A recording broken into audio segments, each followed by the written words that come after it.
الحمدللہ والصلاة والسلام علی رسول اللہ وعلی آلہ وصحبہ اجمعین، اما بعد، اعوذ باللہ من الشیطان الرجیم، بسم اللہ الرحمن الرحیم، واعتصموا بحبل اللہ جميعا ولا تفرقوا، رب اشرح لی صدری ویسر لی امری واحلل عقدۃ من لسانی یفقہوا قولی۔ میرے محترم مولانا سید عبد الخبیر آزاد، امام اور خطیب بادشاہی مسجد، minister of health, minister of transport, میرے محترم بزرگوں اور میرے عزیز بھائیوں، السلام علیکم ورحمۃ اللہ وبرکاتہ۔ اللہ سبحانہ و تعالیٰ کی رحمت اور برکت آپ سب پر ہو۔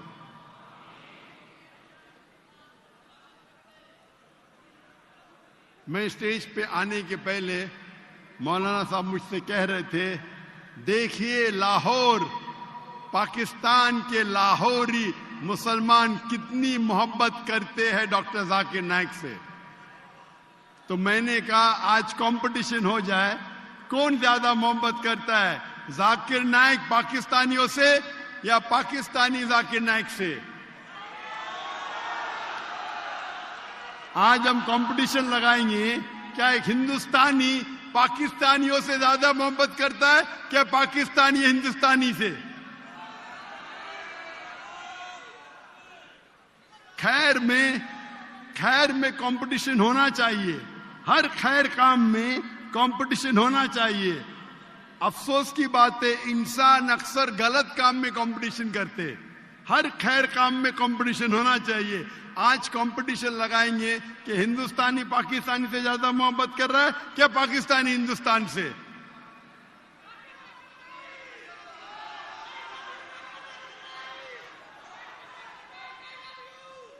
I love you too۔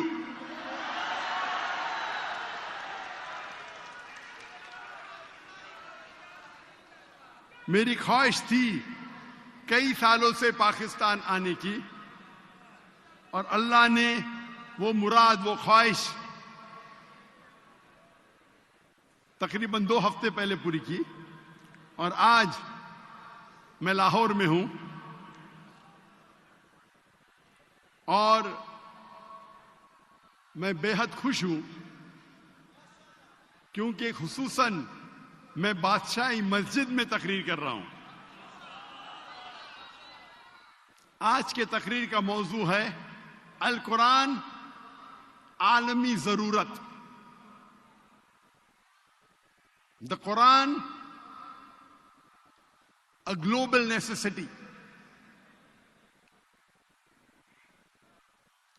القرآن اللہ سبحانہ و تعالیٰ کی آخری وحی، آخری کتاب ہے جو نازل کی ہے آخری پیغمبر محمد صلی اللہ علیہ وسلم پر۔ اللہ سبحانہ و تعالیٰ فرماتے سورہ رعد میں، سورہ نمبر 13 آیت نمبر 38 میں، وَلِكُلٍّ أَجْلٍ کتاب، ہر دور میں اللہ نے ایک کتاب نازل کی، ایک وحی نازل کی۔ نام سے قرآن مجید میں صرف 4 اللہ کی کتابوں کا ذکر ہے، توراہ، زبور، انجیل اور قرآن۔ توراہ وہ وحی، وہ کتاب ہے جو موسیٰ علیہ السلام پہ نازل کی گئی تھی۔ زبور وہ کتاب، وہ وحی ہے جو نازل کی گئی تھی داؤد علیہ السلام پر۔ انجیل وہ کتاب ہے، وہ وحی ہے جو نازل کی گئی تھی عیسیٰ علیہ السلام پہ۔ اور قرآن مجید آخری کتاب، آخری وحی جو نازل کی گئی تھی آخری پیغمبر محمد صلی اللہ علیہ وسلم پہ۔ لیکن اللہ تعالیٰ فرماتے ہیں ہر دور میں اللہ نے ایک کتاب نازل کی۔ ویسا تو بہت سی کتابیں ہیں، مثال کے طور پہ صحف ابراہیم، نام سے صرف 4۔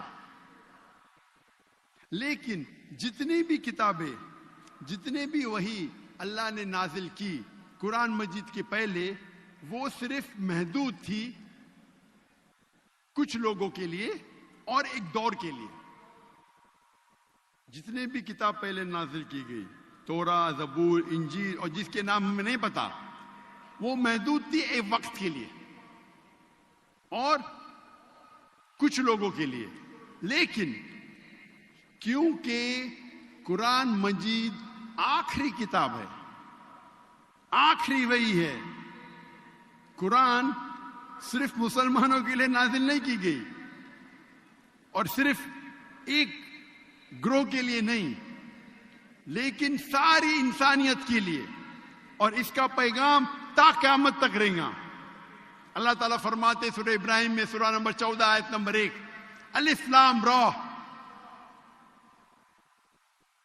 ہم نے نازل کی یہ کتاب محمد صلی اللہ علیہ وسلم پہ تاکہ وہ انسانیت کو اندھیرے سے روشنی میں لے آئے. قرآن یہ نہیں کہتا ہے کہ صرف مسلمانوں کو اندھیرے سے روشنی پہ لے کے آئے. اللہ تعالیٰ فرماتے یہ کتاب نازل کی محمد صلی اللہ علیہ وسلم پہ تاکہ ساری انسانیت کو اندھیرے سے روشنی پہ لے آئے. اللہ تعالیٰ فرماتے سورہ ابراہیم میں سورہ نمبر 14 آیت نمبر 52 آیت نمبر 52, یہ پیغام ہے ساری انسانیت کے لیے. اور یہ سمجھ لو کہ اللہ سبحانہ و تعالیٰ ایک ہے, اور یہ پیغام ہے سمجھداروں کے لیے. یہاں اللہ تعالیٰ فرماتے یہ پیغام ہے ساری انسانیت کے لیے. اللہ تعالیٰ فرماتے سورہ بقرہ میں سورہ نمبر 2 آیت نمبر 185 185, رمضان وہ مہینہ ہے جس میں اللہ نے قرآن مجید کو نازل کی ساری انسانیت کے لیے. وہ ایک فرقان ہے حق اور باطل کو جھانچنے کے لیے. اللہ تعالیٰ فرماتے سورہ زمر میں سورہ نمبر 39 آیت نمبر 21 کہ اللہ نے قرآن مجید نازل کی محمد صلی اللہ علیہ وسلم پہ تاکہ وہ انسانیت کو ہدایت دے. قرآن میں یہ نہیں لکھا ہے کہ صرف مسلمان کو ہدایت دے. اور ہمارے آخری نبی صلی اللہ علیہ وسلم محمد صلی اللہ علیہ وسلم, جتنے بھی پہلے نبی آئے, پہلے رسول آئے محمد صلی اللہ علیہ وسلم کے پہلے, وہ صرف ایک گروہ کے لیے آئے. ان کا پیغام صرف ایک وقت کے لیے تھا. لیکن کیونکہ محمد صلی اللہ علیہ وسلم آخری پیغمبر تھے, وہ صرف مسلمانوں کے لیے نہیں آئے تھے, وہ ساری انسانیت کے لیے آئے تھے. اللہ تعالیٰ فرماتے سورہ انبیاء میں سورہ نمبر 21 آیت نمبر 107, وما ارسلناک الا رحمت للعالمین, کہ ہم نے انہیں بھیجا سارے کائنات کے لیے, سارے انسانیت کے لیے, سارے عالموں کے لیے. کیونکہ قرآن مجید اللہ کی آخری کلام ہے اور سارے انسانیت کے لیے. اسی لیے میں کہتا ہوں القرآن عالمی ضرورت. آج سب سے زیادہ ضرورت اگر اس دنیا کو ہے وہ ہے القرآن.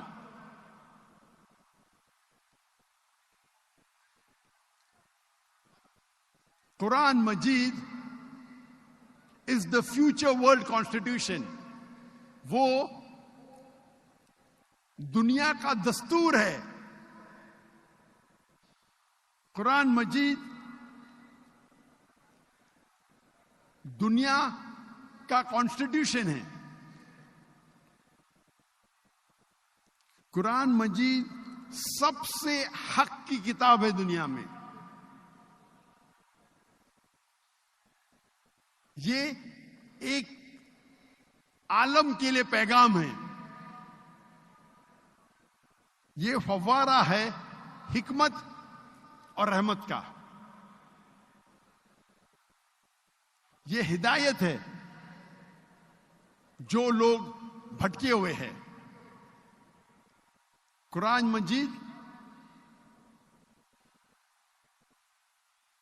ایک تنبیہ ہے جو لوگ نہیں مانتے. اور جو لوگ شک میں ہیں ان کے لیے حق کا پیغام ہے. قرآن مجید ایک رحمہ ہے جو لوگ مشکل میں ہیں. قرآن مجید ایک امید ہے مظلوموں کے لیے. اسی لیے میں کہتا ہوں قرآن عالمی ضرورت ہے.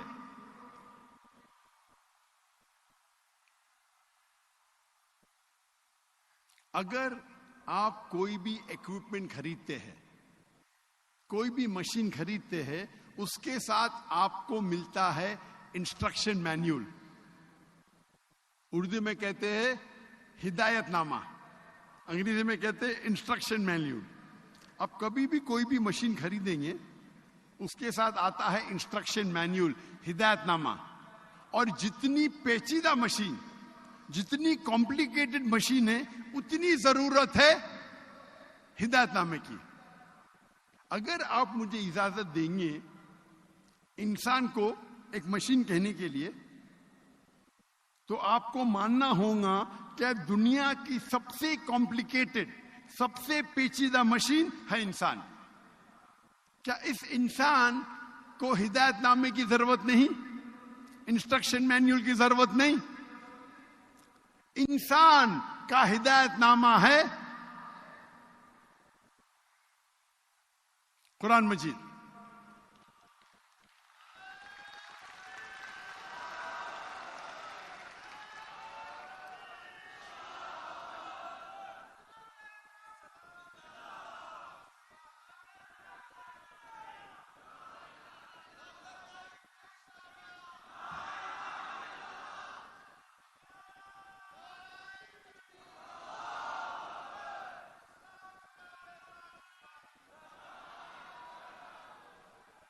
قرآن مجید انسانوں کا انسٹرکشن مینیول ہے, ہدایت نامہ ہے.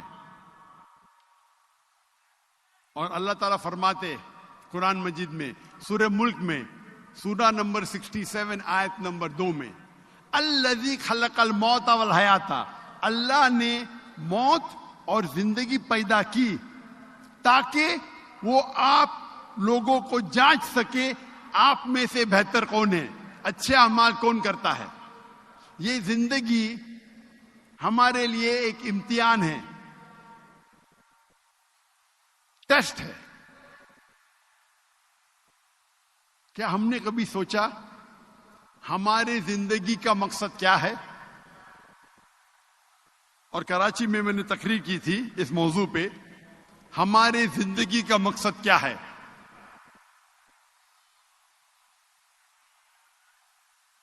کبھی آپ لوگ نے سوچا ہماری زندگی کا مقصد کیا ہے؟ افسوس کی بات ہے کہ اکثر انسان اپنی زندگی جتنا پیسہ کماتے ہیں اس طریقے سے زندگی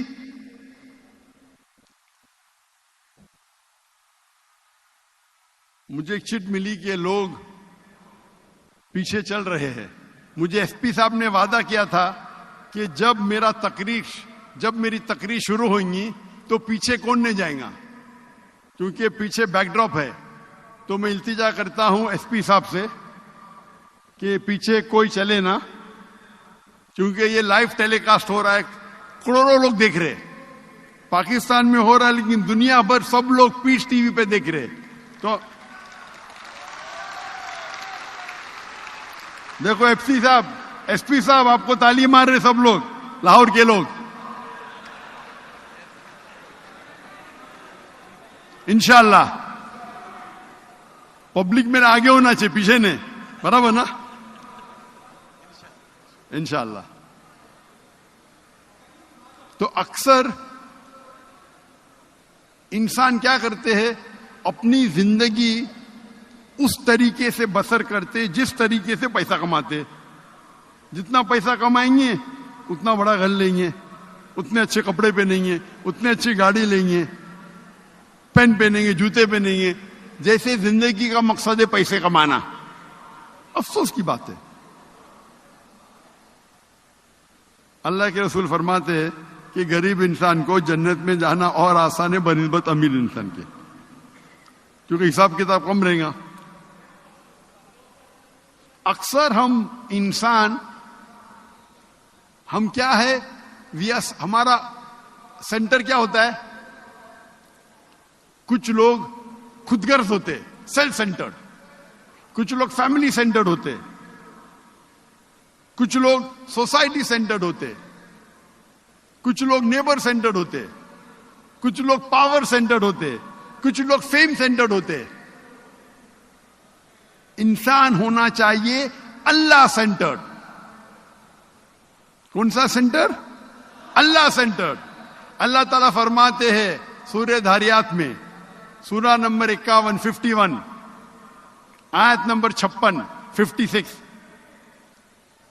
وما خلقت الجن والانس الا لیعبدون, کہ ہم نے جن اور انسان کو بنایا صرف اللہ کی عبادت کے لیے. تو ہمارا مقصد زندگی کا ہے اللہ کی عبادت. اگر آپ اللہ کا پیغام مانتے ہیں, اللہ کے پیغام پہ عمل کرتے ہیں, آپ اللہ کی عبادت کرتے ہیں. اگر جو چیز اللہ قرآن مجید میں فرماتے ہیں کہ فرض ہے, اگر ہم اس کے اوپر عمل کرتے ہیں تو ہم عبادت کرتے ہیں. جو چیز اللہ سبحانہ و تعالیٰ نے قرآن مجید میں کہا ہے کہ ہم پرہیز کرنا چاہیے, اگر ہم پرہیز کرتے ہیں ہم اللہ کی عبادت کرتے ہیں. اللہ کہتے ہیں اطیعوا اللہ اطیعوا الرسول, اللہ کی بات مانو, اللہ کے رسول کی بات مانو. اگر ہم اللہ کے رسول کی ہدایت پہ عمل کرتے ہیں ہم اللہ کی عبادت کرتے ہیں. جو چیز اللہ کے رسول نے کہا کرو اگر ہم کرتے ہیں, اور جو چیز اللہ کے رسول نے کہا نہیں کرو اور ہم نہیں کرتے ہیں تو ہم اللہ کی عبادت کرتے ہیں.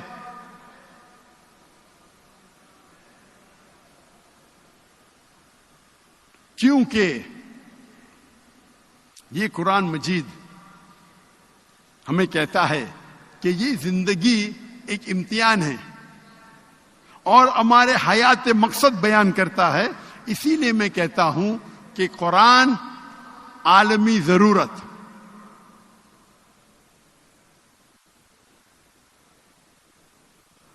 ہمارا خالق کون ہے؟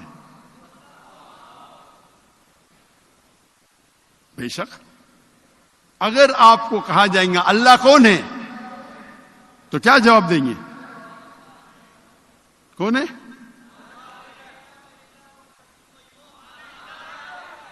سب سے بہترین جواب اور سب سے مختصر سا جواب اللہ تعالیٰ فرماتے سورہ اخلاص میں, سورہ نمبر 112 آیت نمبر 1 سے 4, کل هو اللہ احد, کہو کہ اللہ ایک ہے.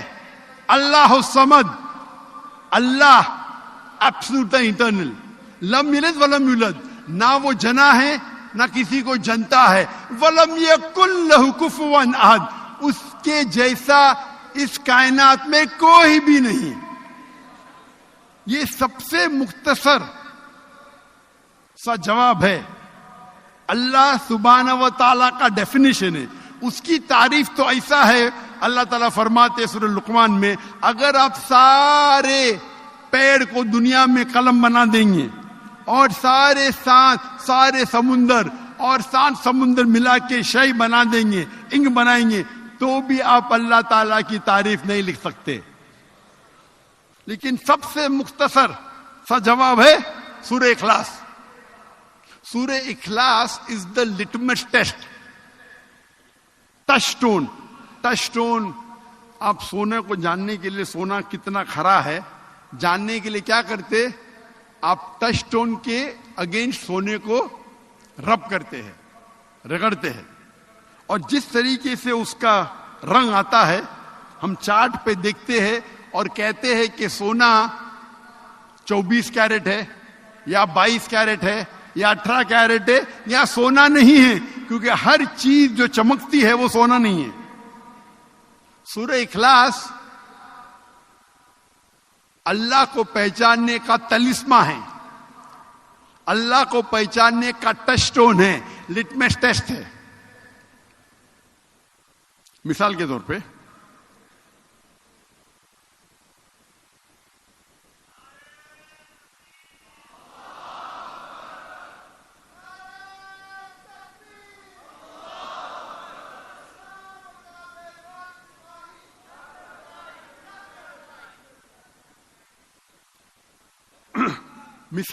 پہ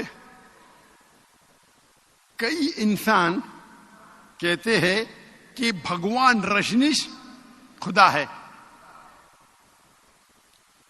ہم ابھی چیک کریں گے اس تلسمے کے ساتھ سورہ اخلاص کے وزن پہ, کیا بھگوان رجنیش ٹیسٹ پاس کرتے ہیں کیا نہیں, اس ٹیسٹ کو پاس کرتے ہیں کیا نہیں. سب سے پہلا ٹیسٹ, قل هو اللہ احد, کہو کہ اللہ ایک ہے. کیا رجنیش ایک ہی ہے؟ کئی انسان کہتے ہیں میں بھگوان ہوں, اور ہم دیکھیں گے کہ ہندوستان میں کئی ہزاروں لوگ کہتے ہیں کہ میں بھگوان ہوں. رجنیش ایک نہیں ہے, لیکن رجنیش سے بھت کہیں گے نہیں وہ ایک ہے. ہم دوسرے ٹیسٹ پہ جاتے ہیں, دوسرے آیت پہ. اللہ الصمد, اللہ جو بے نیاز ہے, سمد ہے, ایبسولوٹ انٹرنل. کیا رجنیش ایبسولوٹ انٹرنل ہے؟ ہمیں پتہ لگتا ہے اس کے بایوگرافی سے کہ رجنیش کو ڈائبٹیز ملائٹس تھی, رجنیش کو استھما تھا. سوچ سکتے خدا کو استھما ہے, خدا کو ڈائبٹیز ملائٹس ہے. لم یلد ولم یولد, نہ وہ جنا ہے نہ کسی کو جنتا ہے. ہم جانتے ہیں کہ رجنیش پیدا ہوئے مدھیہ پردیش میں, ان کے والدین تھے جو ان کے شاگرد بن جاتے ہیں, اور 1981 میں رجنیش جاتے ہیں امریکہ اور لاکھوں لوگ کو بیوقوف بناتے ہیں. اپنا ایک نیا ولیج, ایک نیا گاؤں بناتے ہیں جسے کہتے ہیں اوریگون سٹی میں رجنیش پورم. اس کے بعد امریکن گورنمنٹ اس کو اریسٹ کرتی ہے اور جیل میں ڈالتی ہے. رجنیش کہتا ہے کہ امریکن گورنمنٹ نے مجھے سلو پوائزننگ دیا. آپ سوچ سکتے ہیں خدا کو کوئی سلو پوائزن کر رہا ہے؟ میں کہوں گا کہ جمی چپالے کو آگے نہیں آنا چاہیے. یہ جمی چپالے, آپ لوگ ایکسپرٹ ہے, پیچھے لے کے جاؤ. آپ پورے کیمرہ کو کاٹ رہے آگے. یہ بیسک چیز پتا نہیں آپ کو, کبھی بھی سینٹر لائن کو کراس نہیں کرنا چاہیے. یہ بیسک ہے. کبھی بھی آپ کا کیمرہ سینٹر لائن پہ کراس نہیں کرنا چاہیے. آپ اپنے فائدے کے لیے باقی 10 کیمروں کو کراس کرا رہے.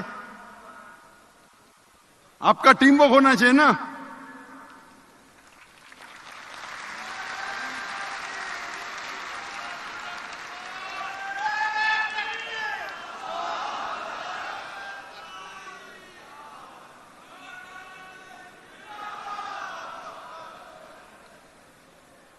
ایک دائی کو پتا ہونا چاہیے کہ دعوت جب کروڑوں تک جا رہی ہے اس کو بیسک میڈیا کا پتا ہونا چاہیے.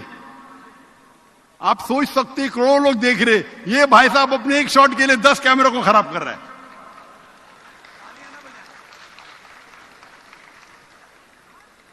اس کا شاٹ اچھا آئے گا لیکن 10 کیمرہ گئے پورے. جزاک اللہ. تو رجنیش کہتا ہے کہ مجھے جیل میں امریکن گورنمنٹ نے سلو پوائزننگ دی. آپ سوچ سکتے خدا کو کوئی سلو پوائزننگ کر رہا ہے. اور گریس کے بشپ کہنے لگے کہ اگر آپ رجنیش کو ہمارے ملک سے نہیں نکالیں گے ہم اس کے اور اس کے فالوورز کو ختم کر لیں گے. اور آخری ٹیسٹ, اس کے بعد رجنیش آتے ہیں ہندوستان میں, مہاراشٹر میں, اور اپنا ایک نیا سینٹر شروع کرتے اوشو کمیون پونا میں. اور اگر آپ اوشو کمیون جائیں گے تو ان کی سمادھی پہ لکھا ہوا ہے, سمادھی پہ تختی پہ لکھا ہوا ہے, اوشو بھگوان Rajneesh never died, was never born, never died, but visited the earth between the 11th of December 1931 to the 19th of January 1990. بھگوان رجنیش نہ کبھی پیدا ہوئے نہ کبھی مرے, لیکن اس زمین کے شہر وزٹ کر گھومنے کے لیے آئے. 11 دسمبر 1931 سے لے کے 19 جنوری 1990 تک اس تختی پہ یہ نہیں لکھا تھا کہ رجنیش کو 21 ممالک میں انٹری نہیں, 21 ممالک کا ویزا نہیں ملا. آپ سوچ سکتے خدا دھرتی کو وزٹ کرنے آ رہے, اس زمین پہ آ رہے گھومنے کے لیے, اور اس کو ویزا کی ضرورت ہے.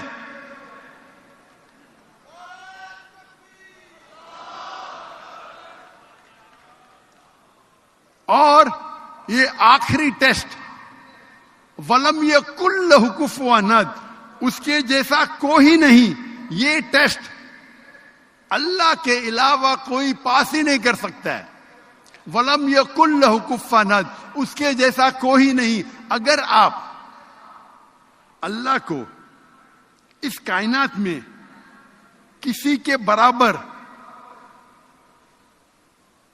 کمپیئر کر سکے تو وہ اللہ ہی نہیں.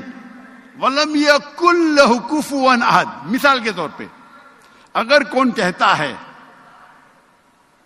کہ خدا آرنلڈ شوارزنیگر, آرنلڈ شوارزنیگر نام سنیں گے آپ نے, جس کو مسٹر یونیورس کا ٹائٹل ملا تھا, مسٹر ورلڈ, آرنلڈ شوارزنیگر. اگر کوئی کہتا ہے کہ خدا آرنلڈ شوارزنیگر سے 1000 گنا طاقتور ہے, اگر آپ اللہ کو کسی سے کمپیئر کر سکے دنیا میں, چاہے آرنلڈ شوارزنیگر ہو, چاہے دارا سنگھ ہو, چاہے کنگ کانگ ہو, چاہے 1000 بار ہو, لاکھ بار ہو یا کروڑ بار ہو, وہ اللہ ہو ہی نہیں سکتا. وَلَمْ يَكُنْ لَهُ كُفُوًا أَحَدٌ, اس کے جیسا کوئی نہیں ہے.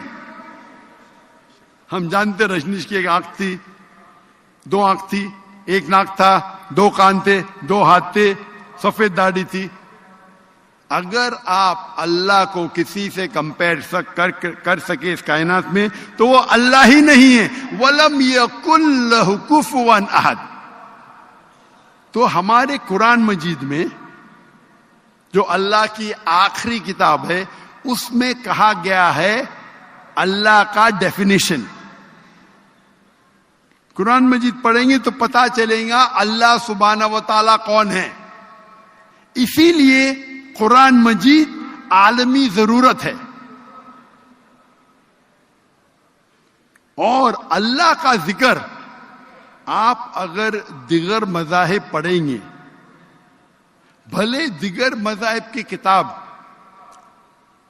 آخرت تک نہیں ہے, لیکن ان کے جو بھی آج موجود ہے, بھلے وہ کتاب میں ملاوٹ ہے, پھر بھی اللہ اور توحید کا ذکر اکثر ہر مذہبی کتابوں میں ہے.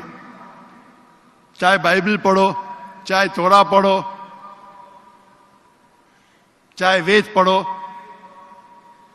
چاہے دھما پٹ پڑھو, چاہے اویستا پڑھو, یہ ساری مذہبی کتابوں میں اللہ کا ذکر ہے. اور اللہ تعالیٰ فرماتے سورہ عمران میں سورہ نمبر 3 آیت نمبر 64 میں, قُلْ يَا أَهْلَ الْكِتَابِ, کہو اہل کتاب سے, تعالوا إِلَىٰ كَلِمَةٍ سَوَاءٍ بَيْنَنَا وَبَيْنَكُمْ, آؤ ہم اس بات کی طرف جو آپ اور ہم میں یکساں ہے. ہم جب کبھی بھی غیر مسلمانوں سے بات کرتے ہیں, اللہ تعالیٰ فرماتے تعالوا إِلَىٰ كَلِمَةٍ سَوَاءٍ بَيْنَنَا وَبَيْنَكُمْ, آؤ ہم اس بات کی طرف جو آپ اور ہم میں یکساں ہے.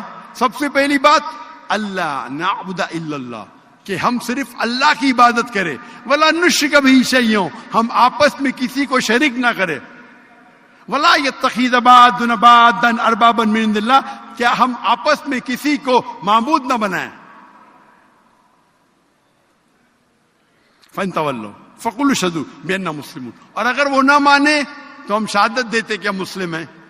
تو یہ کتاب آپ کو ہدایت دے رہا ہے کس طریقے سے آپ کو باقی لوگ سے دعوت دینا چاہیے. یہ قرآن ہمیں سمجھا رہا ہے, ہمیں سکھا رہا ہے کہ آپ باقی لوگوں کو یہ دعوت پہنچاؤ. تعالوا الی کلمۃ سواء بیننا وبینکم, آؤ ہم اس بات کی طرف جو آپ اور ہم میں یکساں ہے. سب سے پہلی بات اللہ نعبد الا اللہ, کہ ہم صرف ایک اللہ کی عبادت کرتے. اس آیت کے پہلے ذکر آتا ہے یا اہل کتاب, یہود اور نصارہ کے لیے, لیکن یہ آیت سارے غیر مسلمان پہ لاگو ہے. صرف غیر مسلمان نہیں, اگر مسلمان میں بھی اختلاف ہے, ہمارے وہاں کئی گروہ ہے, کئی فرقے ہیں, کئی ادارے ہیں, اگر اختلاف ہے تو اللہ تعالیٰ فرماتے تعالوا الی کلمۃ سواء بیننا وبینکم, آؤ ہم اس بات کی طرف جو آپ اور ہم میں یکساں ہے. ہم مسلمان آپس میں وہ 2%, 3%, 4% جو اختلاف ہے اس کے اوپر جھگڑا کرتے. ہمیں یکسانیت پہ آنا چاہیے. اللہ تعالیٰ فرماتے ہیں, اور میں اس تقریر کی شروعات میں تلاوت کی اور امام صاحب نے وہ آیت کی تلاوت کی, سورہ عمران سورہ نمبر 3 آیت نمبر 103, وَاعْتَصِمُوا بِحَبْلِ اللَّهِ جَمِيعًا وَلَا تَفَرَّقُوا, وَاعْتَصِمُوا بِحَبْلِ اللَّهِ جَمِيعًا وَلَا تَفَرَّقُوا, کہ آؤ ہم اس بات کی طرف, وَاعْتَصِمُوا بِحَبْلِ اللَّهِ جَمِيعًا وَلَا تَفَرَّقُوا, کہ ہم اللہ کی رسی کو مضبوطی سے پکڑے اور آپس میں نہ بٹے. اللہ کی رسی کیا ہے؟ قرآن اور صحیح حدیث. اور اللہ تعالیٰ فرماتے سورہ نساء میں سورہ نمبر 4 آیت نمبر 59 میں, اطیعوا اللہ و اطیعوا الرسول, اللہ کی اطاعت کرو, اللہ کے رسول کی اطاعت کرو, اور اس کی اطاعت کرو اولی الامر, جس کو اللہ تعالیٰ نے امر بنایا. لیکن اگر جو لوگ عالم ہیں, جو لوگ حاکم ہیں, لیکن اگر ان میں اختلاف ہے, وہ آیت ختم نہیں ہوتی, ان میں اختلاف ہے تو گو بیک ٹو اللہ اینڈ رسول, اللہ اور رسول کے پاس جاؤ. تو اگر کوئی عالم کچھ کہتا ہے, 2 عالم میں ٹکراؤ ہے, یا 2 مولانا میں ٹکراؤ ہے, یا 2 حاکم میں ٹکراؤ ہے, تو ہمیں جانا چاہیے اللہ اور اللہ کے رسول کے پاس. اطیعوا اللہ اطیعوا الرسول. آج ہم دیکھتے ہیں ہمارے مسلمان کا حال یہ جو ہے, کیونکہ ہم آپس میں جھگڑا کر رہے ہیں. اگر اس آیت پہ عمل کریں گے کہ اللہ کی رسی کو مضبوطی سے پکڑو اور آپس میں مت بٹو, تو انشاءاللہ ہم پھر سے دنیا کی سب سے بڑی قوت بنیں گے.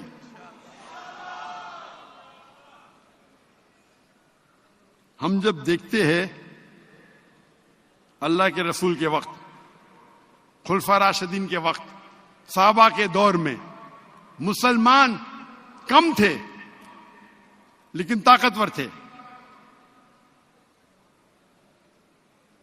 8ویں اور 9ویں صدی پہ یورپین کہتے تھے ڈارک ایجز, اندھیرا دور. کس کے لیے؟ وہ فرنگی کے لیے, مسلمان کے لیے نہیں. مسلمان دنیا کے چوٹی پہ تھے. اگر کس کو سائنس سیکھنا تھا تو لازم تھا وہ عربی سیکھے, کیونکہ مسلمان چوٹی پہ تھے. آج مسلمان کی تعداد 25% سے زیادہ ہے. 8 بلین میں سے 2 بلین مسلمان ہیں. 2 بلین. اپنی حالات کیا ہے؟ ہم پیٹے جا رہے, ہم کو لوگ فٹ بال کی طرح استعمال کر رہے, اور ہم منہ بھی نہیں کھول سکتے. کیا حال ہے ہمارا غزہ میں؟ لائف جینوسائیڈ, پورے لوگ کا قتل ہو رہا ہے, دنیا بھر میں لائف ٹیلی کاسٹ, اور ہم کچھ کر بھی نہیں سکتے کیونکہ ہم جھاگ کی طرح ہے, اللہ کے رسول فرماتے. اور یہ حالات مسلمان کی ہے کیونکہ ہم قرآن مجید سے دور ہو رہے ہیں. اگر ہم پھر سے قرآن مجید پہ عمل کرنے لگے, اللہ اور اللہ کے رسول کے بات پہ عمل کرنے لگے, انشاءاللہ ہم دنیا میں پھر سے نمبر 1 ہوں گے, انشاءاللہ.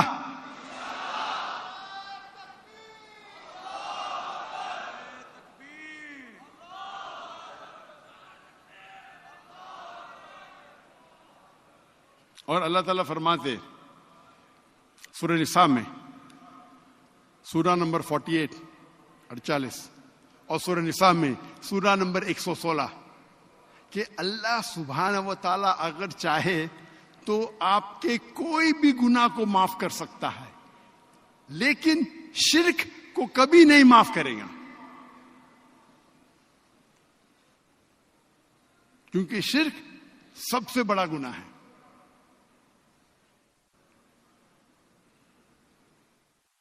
اور اللہ سبحانہ و تعالیٰ فرماتے ہیں, اور یہ اگر آپ دیگر مذاہب کی کتاب کو بھی پڑھیں گے, میں نے ایک تقریر کی ہے, concept of God in major world religion, خدا کا تصور دیگر مذاہب میں, اور میں ثابت کیا ہوں دیگر مذاہب کا حوالہ, دیگر مذاہب کی کتابوں کا حوالہ دیتے ہوئے کہ اگر آپ برابر کتاب کو پڑھیں گے دیگر مذاہب کو, اس میں لکھا ہوا ہے کہ اللہ ایک ہے, ایک اللہ کی عبادت کرو, اور سب سے بڑا گناہ ہے شرک.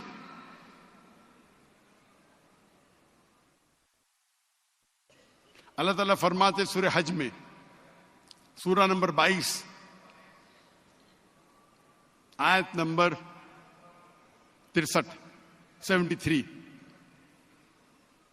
اے لوگ سنو, آپ جن کی عبادت کرتے ہیں وہ سارے, آپ جن کی عبادت کرتے اللہ کے سوا, وہ اگر سارے اکٹھا ہوں گے, اگر مکھی کو پیدا کرنے کے لیے تو نہیں کر پائیں گے, اور اگر وہ مکھی کو چھینیں گی کچھ چیز آپ سے, آپ وہ واپس بھی نہیں لے کے آ سکیں گے. مکھی کو پیدا کرنے کی تو چھوڑو, آپ جن کی عبادت کرتے اللہ کے علاوہ, جو بھی آپ کے معبود ہے اللہ کے علاوہ, اگر سارے اکٹھا ہوں گے تو ایک مکھی بھی پیدا نہیں کر سکیں گے, اور اگر وہ مکھی کچھ چیز آپ سے چھینیں گی آپ واپس بھی نہیں لے آ سکیں گے. کمزور ہے وہ لوگ جو عبادت کرتے ہیں, اور کمزور ہے وہ جس کی آپ عبادت کرتے ہیں. یہ آیت اللہ سبحانہ و تعالیٰ کی عظمت کو بیان کرتی ہے. تو اسی لیے عبادت کرو صرف اللہ کی. اور قرآن مجید میں ہمیں ہدایت ملتی ہے سورہ عنکبوت میں سورہ نمبر 29 آیت نمبر 85 میں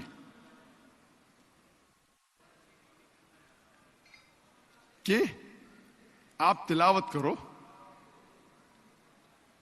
اللہ کی کتاب کا, اور صلاح کو قائم کرو. صلاح بے شک آپ کو بے شرمی سے بچاتا ہے اور غلط کام کرنے سے بچاتا ہے. صلاح اسلام کا دوسرا پلر ہے.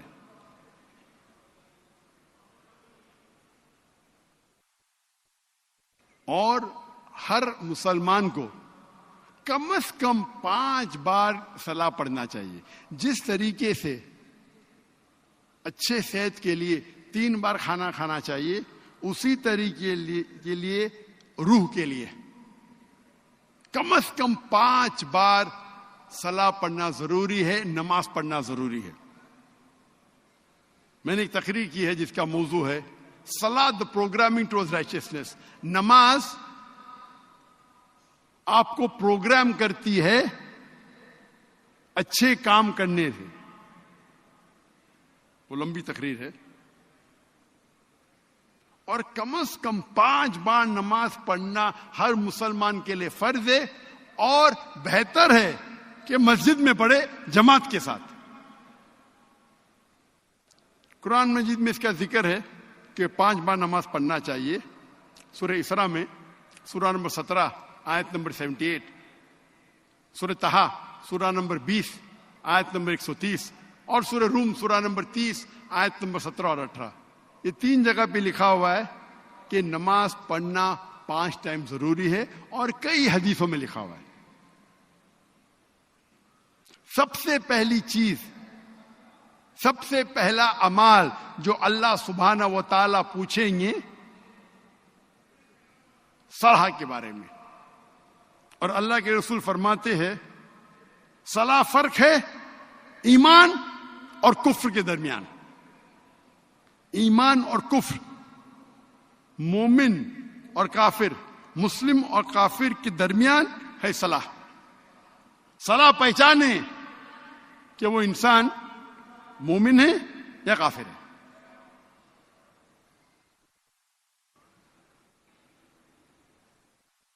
اور صلاح مسجد میں 5 ٹائم پڑھنا کچھ علماء کہتے ہیں کہ فرض کفایہ ہے, کچھ کہتے ہیں فرض عین ہے. لیکن اگر آپ نماز مسجد میں پڑھیں گے با جماعت تو اس دنیا اور آخرت کے لیے آپ کے لیے بہت فائدے مند ہے, کیونکہ وہ آپ کو سیدھا راستہ دکھاتا ہے, ہدایت دیتا ہے.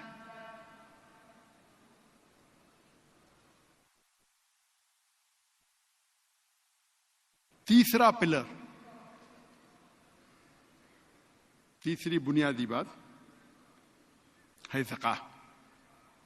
ہر مسلمان کے لیے فرض ہے کہ اگر اس کے پاس نصاب سے زیادہ دولت ہے, سیونگ ہے, نصاب ہے 85 گرام سونا. 85 گرام سونا آج میں چیک کیا, 85 گرام سونا کی قیمت آج پاکستان میں ہے 20,18,580 روپئے. آج کی تاریخ فلکچویٹ ہوتا ہے. 20,18,580 روپئے according to the gold association of Pakistan. تو اگر آپ کے پاس 20,18,580 روپئے سے زیادہ آپ کے پاس سیونگ ہے تو آپ پہ زکوٰۃ فرض ہے. کم ہے تو آپ پہ فرض نہیں.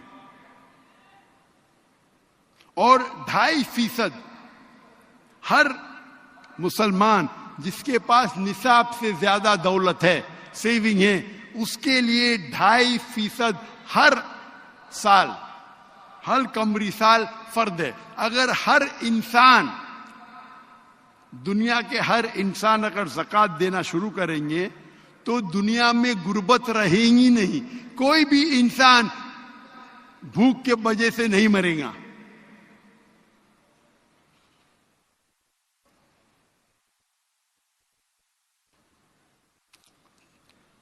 چوتھا پلر اسلام کا صوم, روزہ. ہر مسلمان کو 1 مہینہ پورے رمضان کے مہینے فجر کے وقت کے پہلے سے لے کے مغرب کے وقت تک کے اسے پانی کھانا اور سیکس سے پرہیز کرنا ہے. اور اللہ تعالیٰ فرماتے سورہ بقرہ میں سورہ نمبر 2 آیت نمبر 183 میں 183 میں, روزہ آپ کے لیے فرض کیا گیا